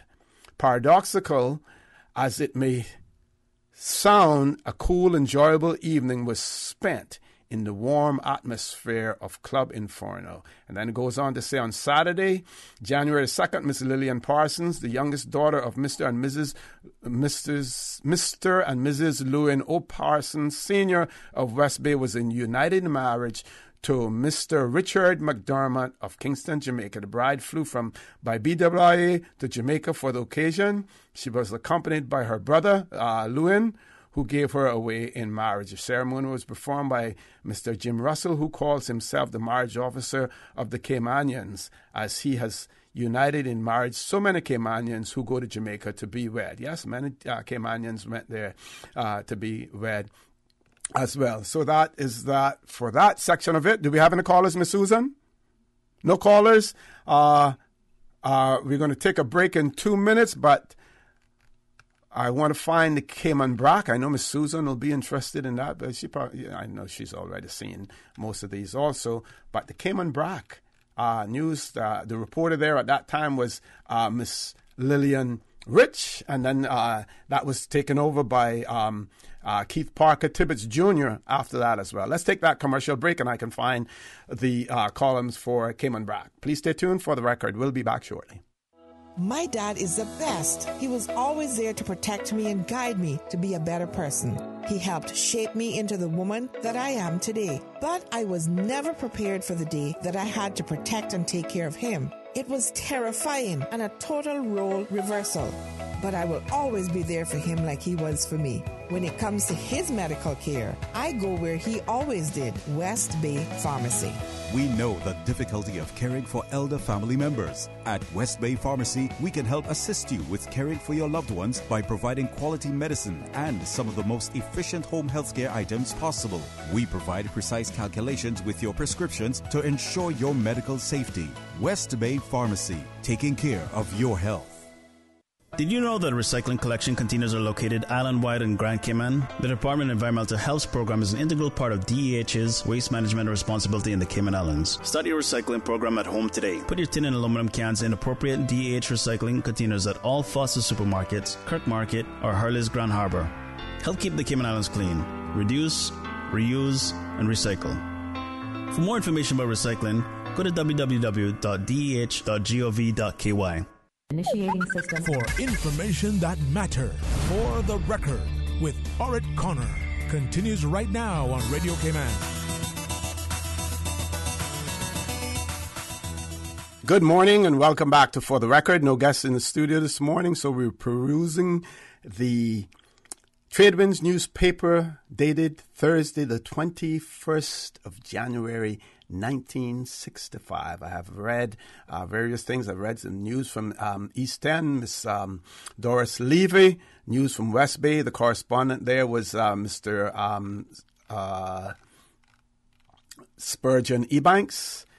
And we have the Cayman Brac news by Miss Lillian Rich, who's the correspondent there, and says Cayman Brac welcomes Mr. H.O. Morris, who arrived on Sunday, 7th instant, to be head teacher for Spot Bay Primary School. Mr. Morris comes to us with experience in schools in Grand Cayman. We regret to hear of the death of his mother on the same day and offer him our sincere condolences. Ships. The MV Kirk B arrived at 09:30 Sunday morning, direct from Puerto Cortez, en route to Kingston, Jamaica. She landed plantains and oranges. Airwise, this Monday, a DC-3 plane flew low over the island, barely skimming the rooftop at the creek. First to greet her at the airport were some cows at the far eastern end of the field. It was only a greeting, no contact. Very good. We learned that she is a 24-passenger plane chartered by Little Cayman Enterprises Limited. She brought guests to the holiday resort from Atlanta, Georgia on Friday and will be there until Tuesday.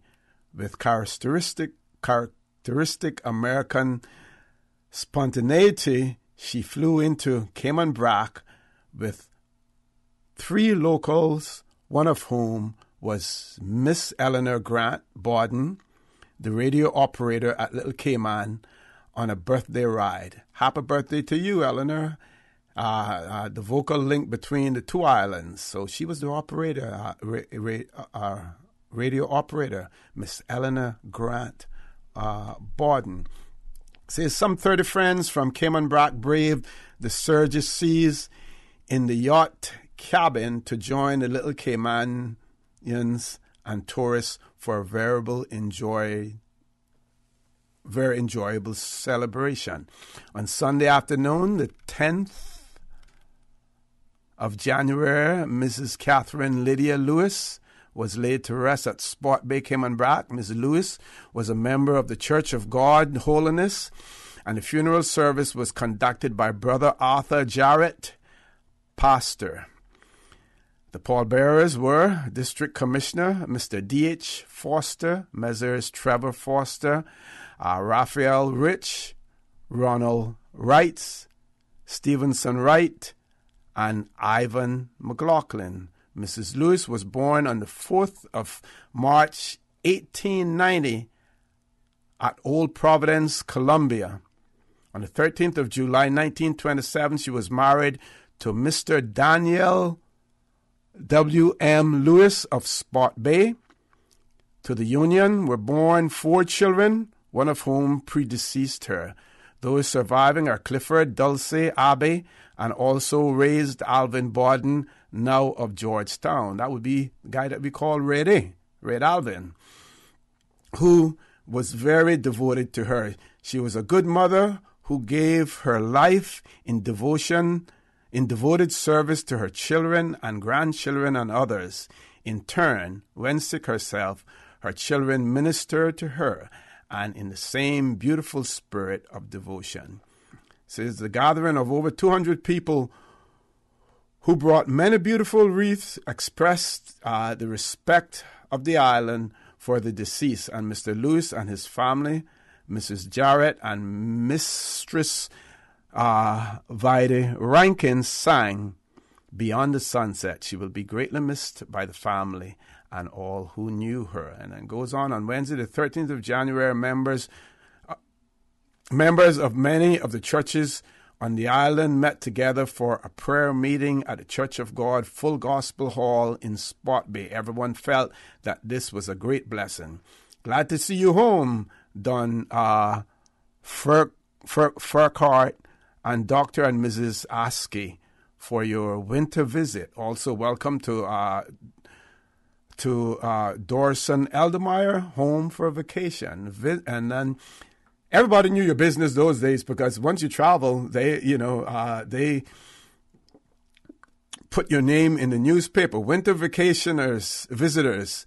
The season at Buccaneers Inn started December the 15th. Many old friends have and will be returning. Says, I saw charming host Anton and Grace Foster seeing off weekend guests who are winter residents in Cayman. So not only did your host, your hoteliers accommodate you, but they saw you off when you were leaving at the airport as well. He says, we hear that Little Cayman is enjoying a full and happy season as well. What else in the news here? Okay, late Eric Bergstrom, sorry. We know, of his sad passing not too long ago. And here's a story on him. They said the International Game Fish Association is responsible. It says Eric Bergstrom, new association representative. The International Game Fish Association is responsible for the keeping of records of catches of record fish throughout the world and is affiliated with the American Museum of Natural History. Their representative in Grand Cayman was the late Eddie Parsons. Mr. Eric Bergstrom has now been appointed to fill the vacancy, and a weight station for catches has been established at Bob Soto Sport Fishing Headquarters. In the near future, weight stations will also be announced for the two lesser islands. Now, they used the word, they referred to them as the lesser islands then, and unfortunately, that was what they were referred to those days. We now refer to them as the sister islands. No longer the lesser islands. They're no lesser than we are. They are our sister islands, not the lesser islands. Jamaica's #1 band to play in Cayman. You heard me mention opening of Club Inferno. Jamaica's #1 band, recording band, Byron Lee and the Dragonaires, are now being brought to Cayman by Mr. Colin Pannon to open his Club Inferno situated at Hell in West Bay. People who have heard and seen Byron Lee's band are already starting to jump up in anticipation. Accompanying Byron Lee also the world's famous singing group, the Drifters, and two top fashion models, one formerly Miss England, to display Jamaica's latest and exclusive fashions, except topless bathing suits. So no topless bathing suits here in the Cayman Islands. Says the program arranged by Mr. Pannon is very extensive and will provide the best entertainment that the Cayman Islands has ever seen. Overseas visitors will be able to see for themselves the best that the Caribbean has to offer in entertainment and lively music. When talking to Mr. Panton, he stated that any profits from this venture will be distributed amongst the various charities in the island. Very good gesture. Tradewinds congratulates Mr. Panton on his enterprising effort and recommend that everybody take advantage of the rare opportunity and enjoy themselves heartily, as well. Any callers, Miss Susan? No callers. One caller. Let's go to the phone lines. Caller, good morning. Welcome to For the Record. Good morning, O.C. Good morning. How are you? Oh, not bad. And Happy New Year. Thanks, and Happy New Year to you, too. Some good stuff this morning. I'm telling you. I enjoy doing this part of it. Okay, I remember the night that Byron Lee came to Club Inferno. We weren't very old then. Mm-hmm. But as you know, my father had a truck. Right. And the place was packed. And, it was one of those long back trucks. I remember her name. She was a green truck. We used to call her Lady Green. Okay. I remember the green truck. I remember that. And she was parked outside. Mm-hmm. And people stood up on the back of that. And I don't know how the back of it broke down because they were dancing there. That back of that truck was packed. Okay, that's number one. Number two, I remember Miss Eleanor Borden. She was sister to Mr. Britton Grant and all of them. They changed their names from Borden to Grant. Okay. And a little bit of history, too.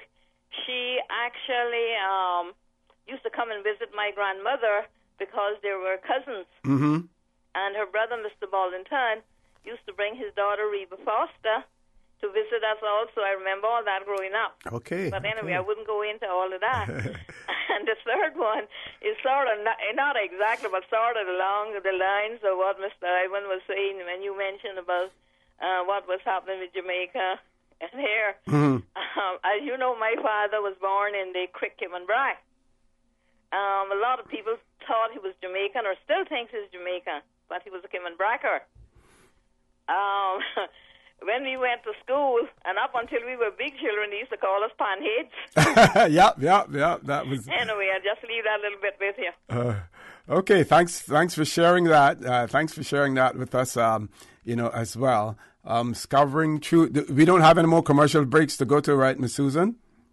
No more commercial breaks. So I'm scouring through here to find what else might be interesting for the Tradewinds newspaper on the 21st, Thursday, the 21st of January, 1965.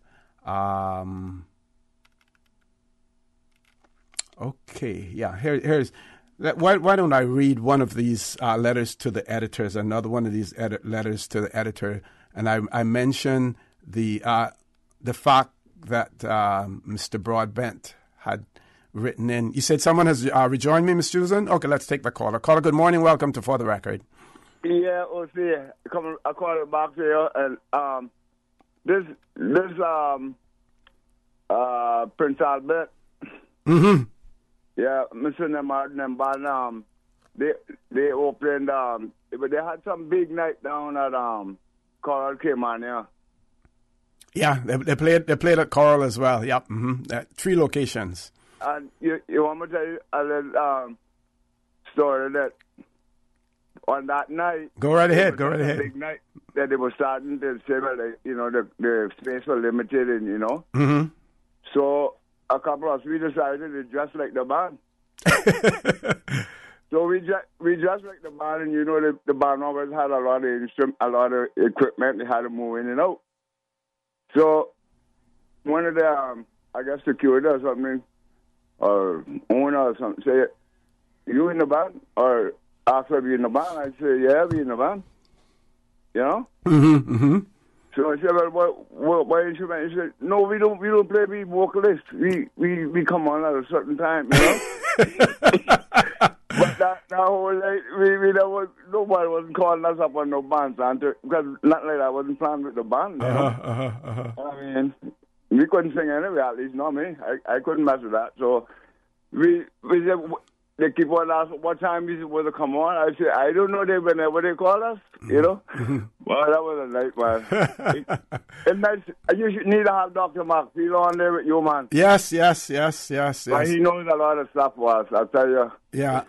Thank you. It's very educational, to sort of reminisce on these things. Because, True. A lot of young people just see the place and they think it just came here like that overnight. Mm-hmm. It was a lot of work and a lot of stuff put into it, Yeah. All right, O.C. Thank you very much. Yeah, I haven't heard from Dr. Macfield this morning. He's probably recovering from all that celebration on Saturday night, his birthday as well. One more.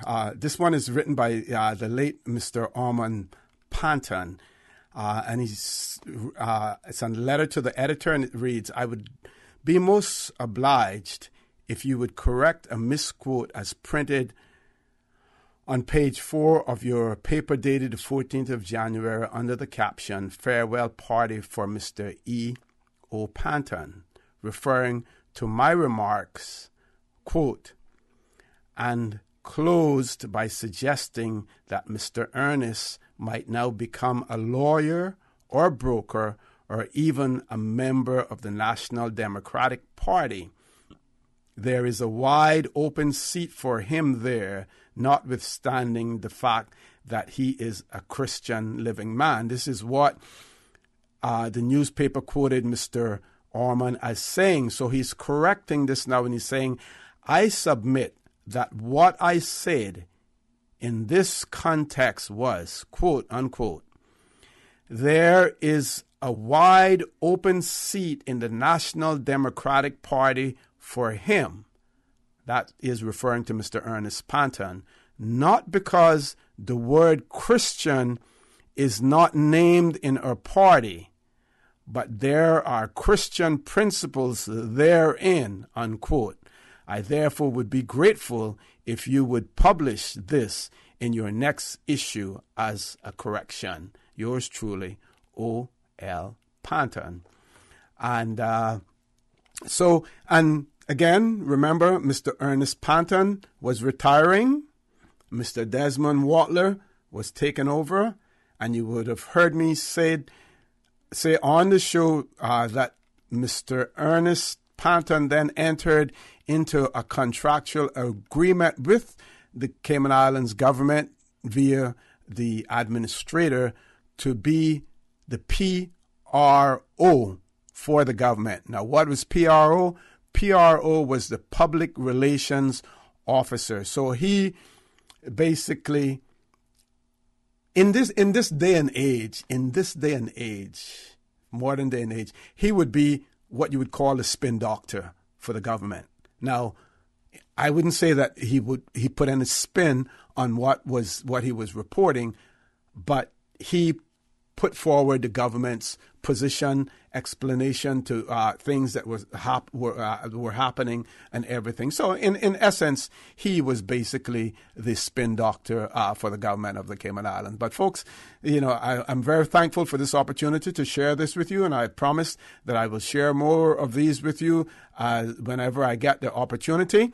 Now, sometimes I will read things and it is mentioning people whose relatives are still alive, but they were all published public information in the newspapers. So I trust and I hope that I have enlightened you in that regard and not upset anyone by calling family names or reading articles about them. And if I do, please contact me and let me know as well. Folks, I want to thank you for allowing Radio Cayman and by extension For the Record into your homes, into your vehicles as you traverse the busy roads of the Cayman Islands, into your places of work, whether it be an office cubicle or if you're working in the outdoors.